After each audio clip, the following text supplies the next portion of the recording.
Hello, bonjour. Welcome to the Union Safety Net, le filet de sécurité syndicale, a union podcast for working people. I'm your host, Sébastien Bezeau, et oui, parfois en français aussi. This podcast is hosted by the Union of Safety and Justice Employees, le syndicat des employés de la sécurité et de la justice. Join us for an informative discussion every month about issues currently affecting working people. For this episode, we are delighted to welcome back Aaron Surrett and Darren Paccioni, Senior Research Officers at the Public Service Alliance of Canada and the leads on the workforce adjustment. The Carney Liberal government will cut another 30,000 jobs in the federal public service. This not only means job loss, it means reduction in important public services Canadians rely on, as well as ripple effects in communities. But as a public service union, we are all too familiar with the fallout from cuts to public services. Instead, we want to address how we can support workers who will face layoffs and what supports may be available to them. This is where you come in, Aaron and Darren. Welcome to the Union Safety Net. Thank you. Thanks for having us. It's a real pleasure. Now, Darren, we'll start off with you to kick off the conversation. So the Carney Liberal government's budget was recently adopted. Very close, but it was adopted. What does this mean for union members who work in the federal government? Right now, the Federal Budget Implementation Act is the talk of Ottawa. There's committee hearings, Senate hearings, second reading is ongoing right now. I was in a lockup. Were you? For the union. That's quite the experience. You're in there for 3 hours reading the 400 pages and all that, kind of digesting it, helping set up how we're going to communicate out to members. But the big piece in the 2025 budget was, I would say, among a few other, I'll highlight a few pieces, was the comprehensive expenditure review, and where the cuts, federal public service cuts, were enumerated in some cases by department. So there was an annex in the budget. This gets into some weeds. I'm a guy who likes to hang out in the weeds of these documents. There was an Annex 3, that listed departments and what they are doing in some cases to trim. There is not a count of members, for example, or any numbers. They're beyond sort of big picture sort of budget contractions. But the comprehensive expenditure review was a piece. And if you're going to do a word cloud of all the words in the federal budget, I bet you artificial intelligence would have featured as probably the most mentioned word. So what that looks like for public service jobs, we're watching very closely. Comprehensive expenditure review, the implementation of artificial intelligence public service wide. Now, there's 3 things you touch I want to poke you on. You said there's a list, an annex of job cuts or whatnot, but we're still missing a lot of information, right? There's still a lot of information that we don't know how the comprehensive expenditure review will play out. So it's hard for the union to tell exactly where the job cuts will happen, right, Darren, from what you've seen? Yeah, there's no itemized list of headcount or FTEs. In some cases, it's narrative. Certain departments, we're going to engage in sort of a review of the programs, or we're going to sort of engage artificial intelligence to do X, or it's that type of thing. So these broad narratives have left the union guessing. Yeah, it's going to be interesting to see what role they want AI to play. I don't think Canadians would want a computer processing some public services that Canadians rely on. Last question for you, Darren. You said you were in the lockup. How was that? What was the atmosphere when you were given that book? And what was the reaction of the faces of the people in the room? Like, how was it? Because there was some pre-budget announcements, you did sort of know about some of them. This is only some of the announcements ahead of time. Right.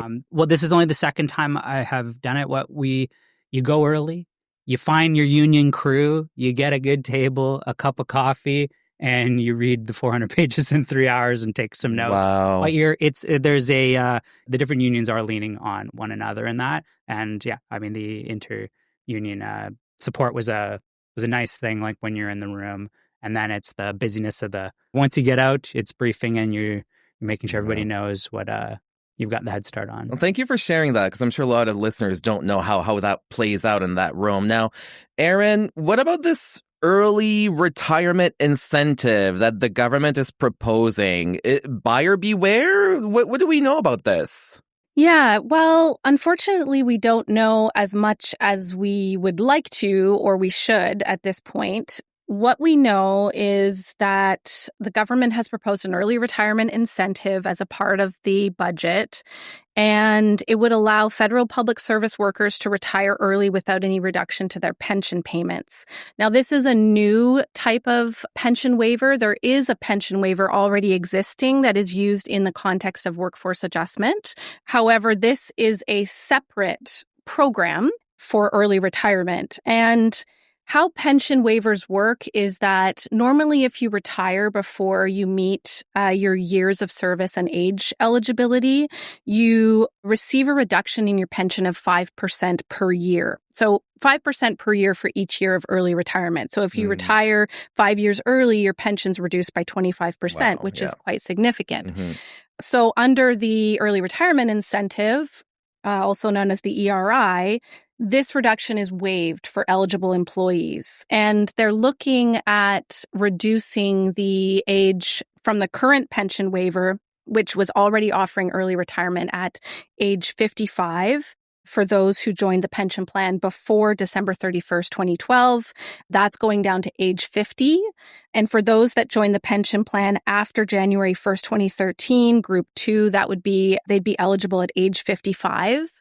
You do have to have at least 10 years of employment, and at least 2 of those years must be pensionable service.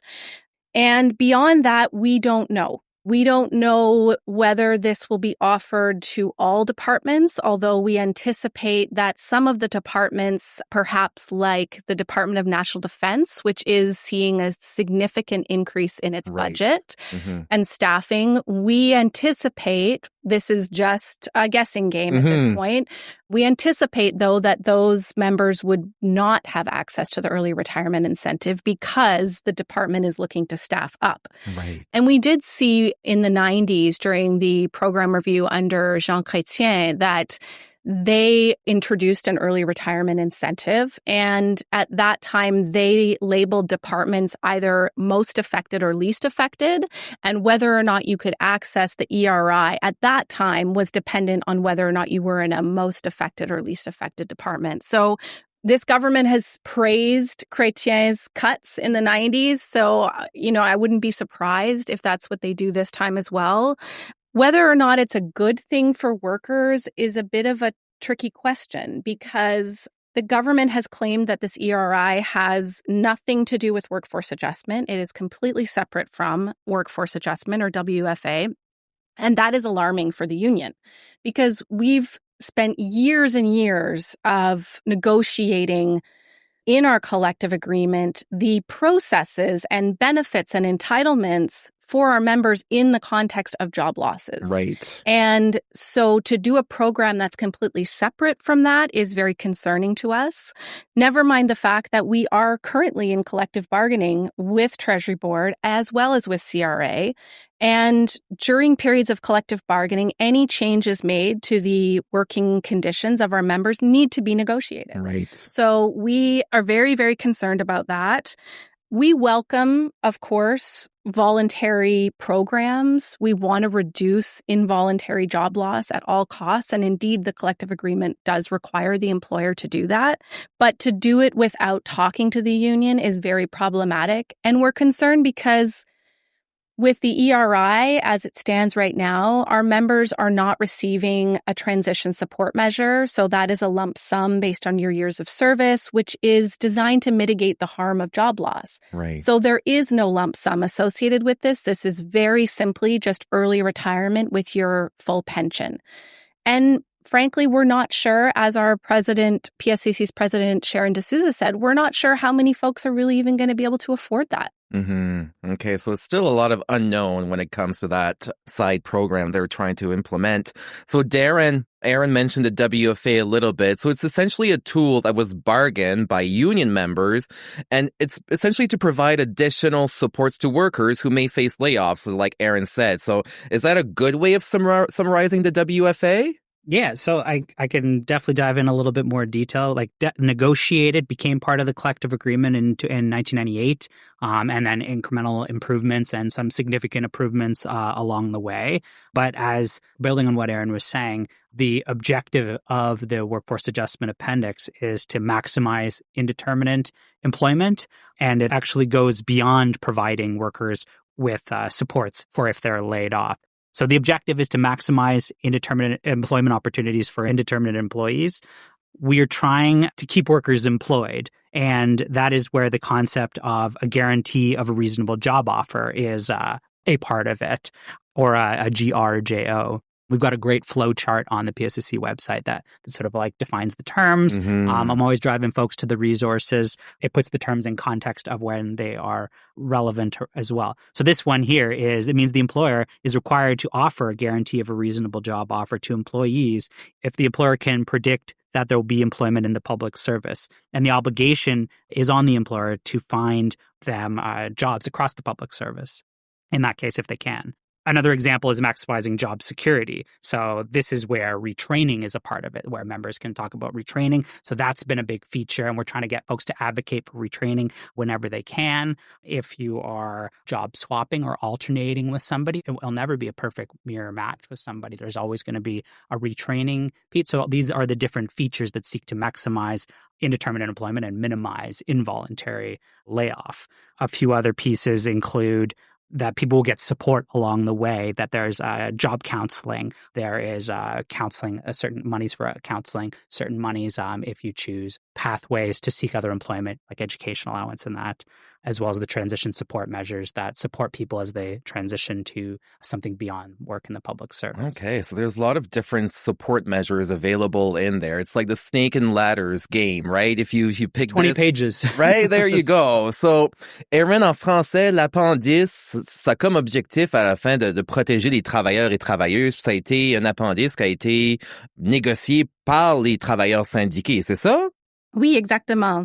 Alors, comme Darren vient de dire, l'appendice sur le réaménagement des effectifs est une protection très solide pour les travailleuses et travailleurs. Et ces protections ont été obtenues de haute lutte par les membres du syndicat au fil des décennies. Cependant, il est important de savoir qu'elle s'applique uniquement aux employés à durée indéterminée. Alors, les employés à durée déterminée, en raison de leur contrat de travail temporaire, ne sont pas couverts par l'appendice. Cependant, nous avons également des informations sur leurs droits sur notre site web. Comme Darren vient de mentionner, on aimerait beaucoup vous diriger vers notre site web parce qu'on a beaucoup de ressources là. Et comme Darren l'a mentionné, le premier objectif de l'appendice est vraiment de maximiser l'emploi à durée indéterminée. Alors, avant de même envisager une mise à pied, il y a un certain nombre de mesures qui doivent être prises. Il existe le concept d'une garantie d'une offre d'emploi raisonnable qu'il a expliqué, ainsi que des programmes de départ volontaire qui permettent à ceux qui souhaitent de partir et ceux qui souhaitent de rester à rester.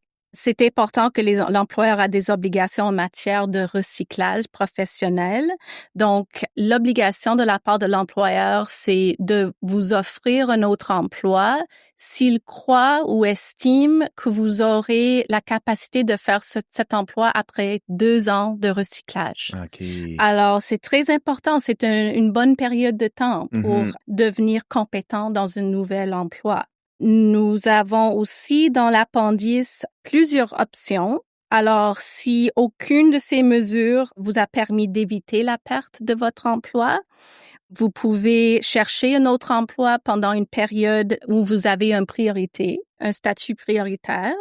Sinon, il y a une somme forfaitaire dont on vient juste de parler, ou une allocation, une indemnité d'études, si vous voulez reprendre vos études. Donc, plusieurs options. Ouais. Un aspect important que j'aimerais mentionner aussi, c'est que tout le processus de réaménagement des effectifs fait l'objet d'une consultation continue au sein d'un comité mixte avec le syndicat et l'employeur.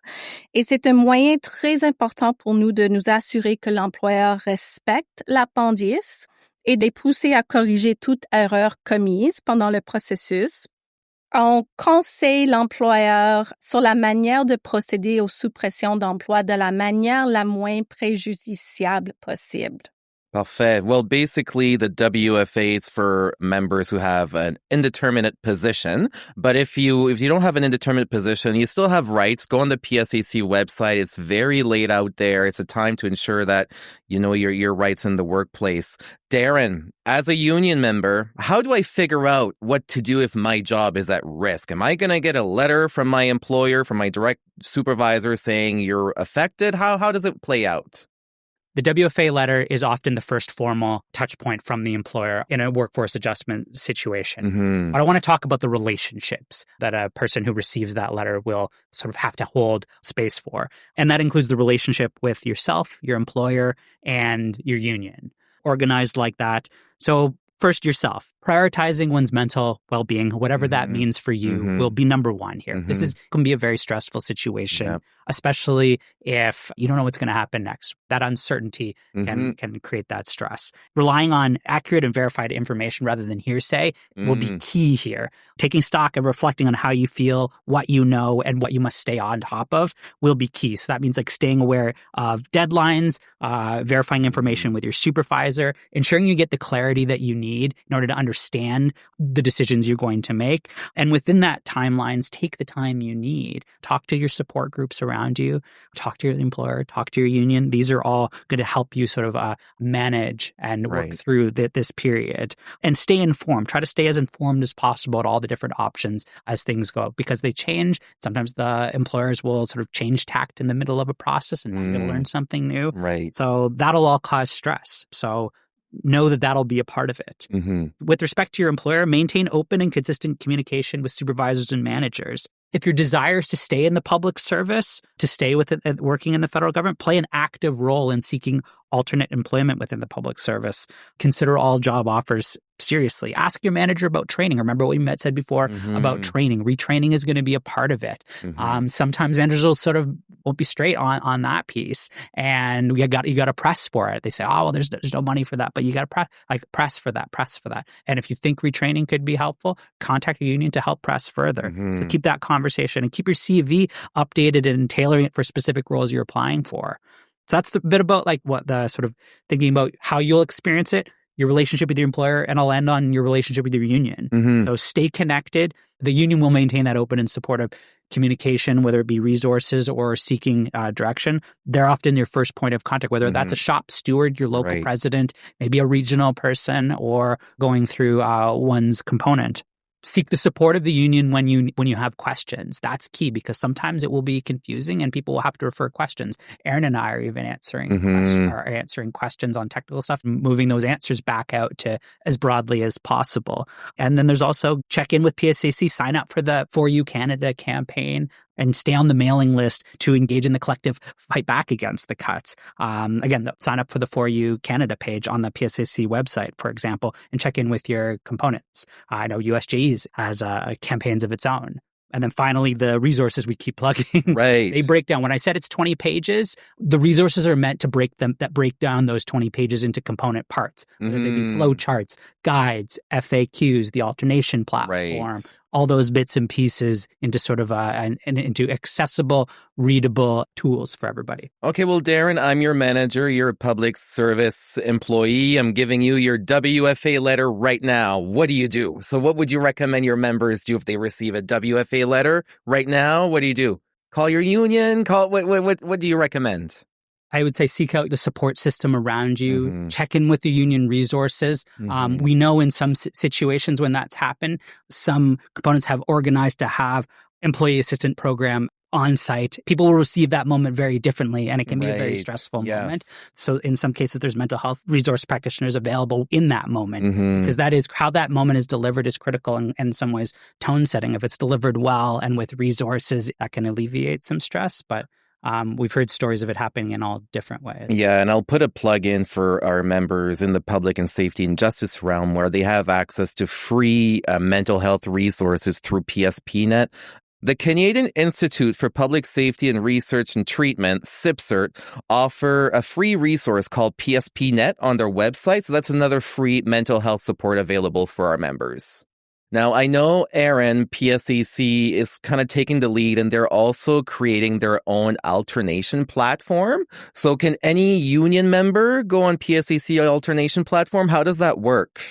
Before I jump into the alternation piece, I will also just encourage folks who may not have even received an affected letter, but certainly if you have, to go on your PSAC regional office website and sign up for training, for education.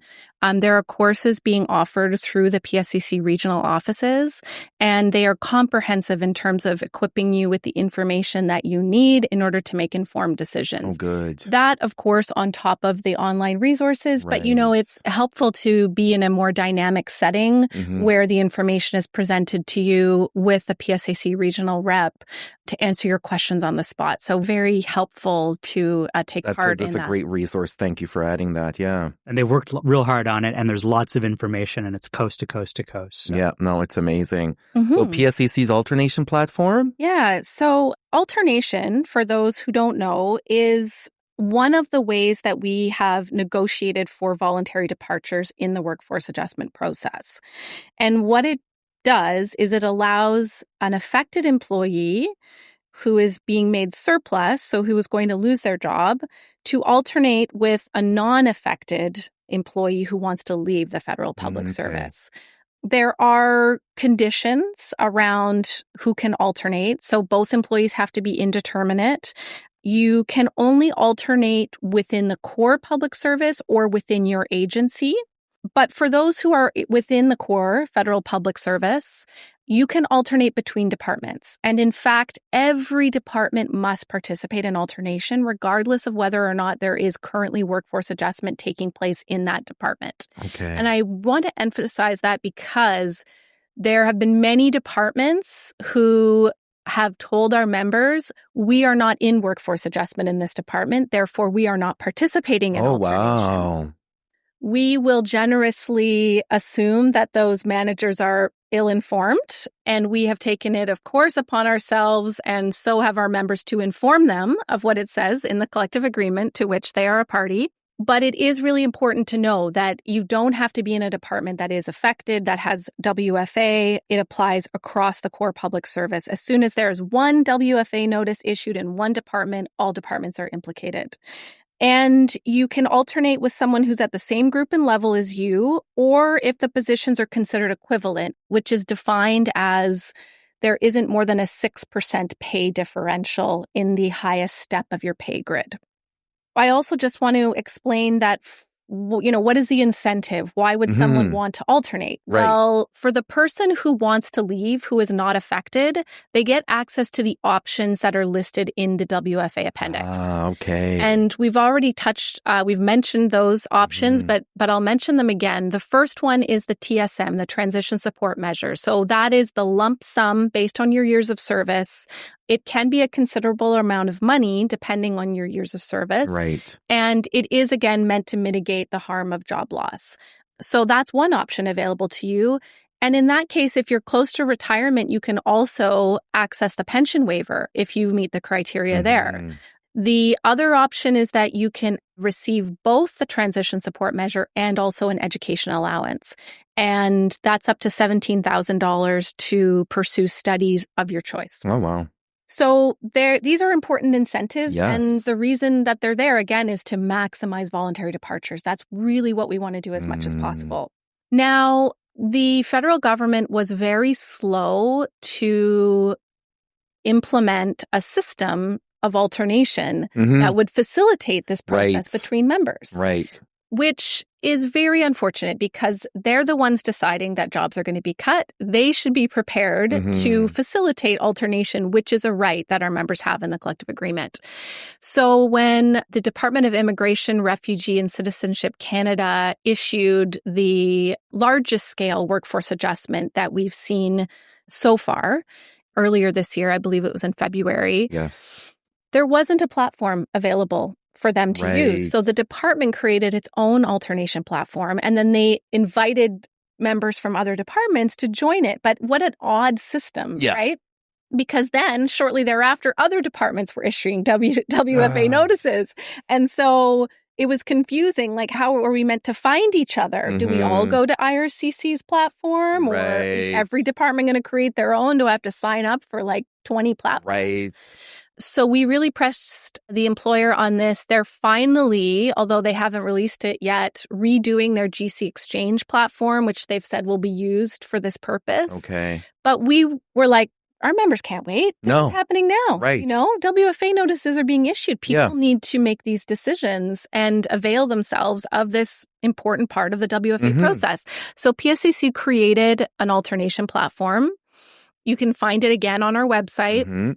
It is basically a matching site. So PSAC plays no role other than to provide the technology to facilitate that connection. So we are not finding matches for people. You go into the platform, you put in your information, your contact information, your job details, you know, your classification and level, where you work, etc. And then you, through that, can also search for others who meet the criteria of being an equivalent position to you. But the onus is on you to contact the people you match with. So, you know, we basically provide the platform, and then you do the legwork of contacting that person. And then if you find a match, you take it to your manager and say, you know, I found a match and I'd like you to consider this person for alternation. But we have a lot of people signed up on it now, and we actually have a lot of folks who want to leave signed up. Okay. Far more than we have folks who want to stay. So that's a good position for people who are facing job loss, who are, you know, receiving affected notices. Now, Erin and Darren, you've been crisscrossing the country. You've made several presentations on the workforce adjustment. I'm sure you receive a lot of questions at every session you go. I'll begin with Darren, then I'll finish with Erin. What's the most frequently asked question that you've been receiving? The one that I'll give that comes up time and time again is, what if I'm not affected? Can I volunteer to leave if I'm not affected? So let's just kind of like Erin highlighted some of the pieces. And again, I'll tag the flow chart. But both the voluntary departure program, the VDP, the existing pension waiver are only for those who have officially, like you were saying, what if I receive an affected notice? That if they've officially received their affected notice in writing. This means that the department has let you know that your job is going to be eliminated. The voluntary departure program lets you leave the public service early, and you get the benefit under the transition support measures or an education allowance. You may also, if you're eligible, you may qualify for the pension waiver if you meet the criteria around age, years of service. But if you are not formally identified as affected, you haven't received this letter, you cannot choose to use the voluntary departure program because you're near retirement. These programs are only for those who are affected or surplus because of the letter. However, if you're not affected, you can participate in alternation. That's what the alternation platform is for.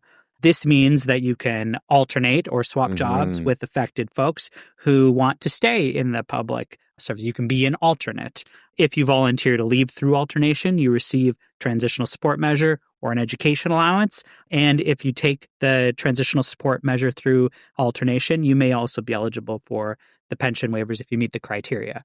So alternation is one of the ways where non-affected folks have access to some of the entitlements. Erin, your top FAQ that you've been receiving? I think one of the questions that is really significant for many of our members is what happens if I am on a protected leave during workforce adjustment. Good question, yes. So a protected leave is any leave that is required by law. So that would include a parental leave, long-term disability leave, sick leave. It doesn't include leaves like education leave, for example. Okay. So if you're on an education leave, you'll be treated just the same as though you were in the workplace. And in fact, you may be required to return to work. Okay. So if you're on a protected leave, there may be certain accommodations that need to be made so that you are treated fairly through this process because you are not in the workplace. Right. So it's really important that departments maintain communication with employees on leave. And if they fail to do so or fail to notify them properly, that would be, of course, cause for a legitimate complaint. Employees who are on leave should be given an effective notice if their job is at risk of being cut. So you may receive that if you're on a leave. And if there's going to be a voluntary departure program, you should also be offered that possibility of leaving voluntarily.